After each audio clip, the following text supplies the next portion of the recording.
Hello दोस्तों, आज मैं आपको बताऊंगी कि ब्रह्म कपाल श्राद्ध, कहीं कहीं ब्रह्म कपाली भी लिखा है, तो ब्रह्म कपाल श्राद्ध क्या है। देखो, कपाली शब्द का अर्थ होता है कपाल या खोपड़ी।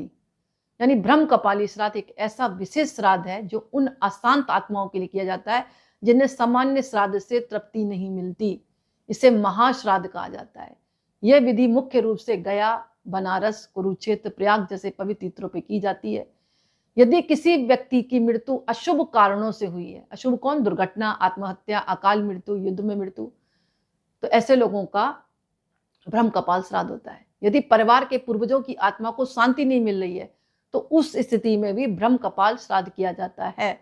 यदि घर परिवार में पितृदोष हो, बार बार बाधाएं आ रही हो, संतान की समस्या है, संतान है तो बीमारी वाली पैदा हो रही है या हो नहीं रही, रोग बने हैं, अशांति बनी रही है, अशांति बनी ही रहती घर में, यदि किसी मृत आत्मा का वार्षिक श्राद्ध कभी भी ना किया गया हो तो ऐसे मामलों में ब्रह्म कपाली श्राद्ध करने से पितृदोष दूर होता है, क्योंकि आत्मा को मुक्ति मिलती है।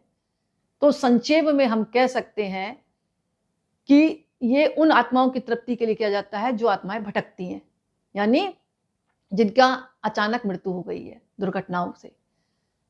विधि क्या रहती है, संकल्प लेते हैं, ब्रह्मा विष्णु महेश और पितृदेवों का आह्वान करते हैं, विशेषकर पिंड बनाए जाते हैं, तिल, जौ, आटा, चावल के अर्पित किए जाते हैं। एक श्राद्ध, यह श्राद्ध जो है ना, कपाल प्रतीक मानकर उस पर जल, तिल, कुशा और मंत्रों से तर्पण किया जाता है, जो कि आप पिंड बनाते हैं। इसके बाद ब्राह्मणों को भोजन और दान दिया जाता है। कुल मिलाकर हम कह सकते हैं मृत आत्मा को मुक्ति मिलती है और वह उच्च लोक को प्राप्त करती है। पितरों की प्रसन्नता से परिवार में शांति, संतान प्राप्ति, रोग मुक्ति, उन्नति होती है। पीढ़ियों से चल रहा पितृदोष भी दूर होता है। इसके अलावा गरुड़ पुराण, अग्नि पुराण और धर्म सिंधु ग्रंथों में भी इसका उल्लेख है।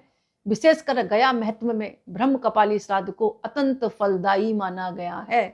यानी कि गया जी के बाद भी अगर ब्रह्म कपाली श्राद्ध कर लिया जाता है तो उसकी आत्मा निश्चित ही मुक्ति को प्राप्त करती है। और विशेषकर उनके लिए जो अकाल मृत्यु है, भटकती रहती है अशांत आत्माएं, उनके लिए तो बहुत ये जरूरी है ब्रह्म कपाली श्राद्ध। तो अगर ऐसा कुछ है, घर में किसी का हुआ है, तो आप जरूर करें। इसके अलावा त्रिपिंडीय श्राद्ध का भी महत्व होता है, जिसमें 3 पिंड बनाए जाते हैं अन्न के और श्रद्धा के साथ उनको रख कर तर्पण किया जाता है, अनुष्ठान किया जाता है। ऐसा श्राद्ध जिसमें 3 पिंड अर्पित होते हैं और सीधा श्राद्ध करने से सीधे आत्माओं को लगता है।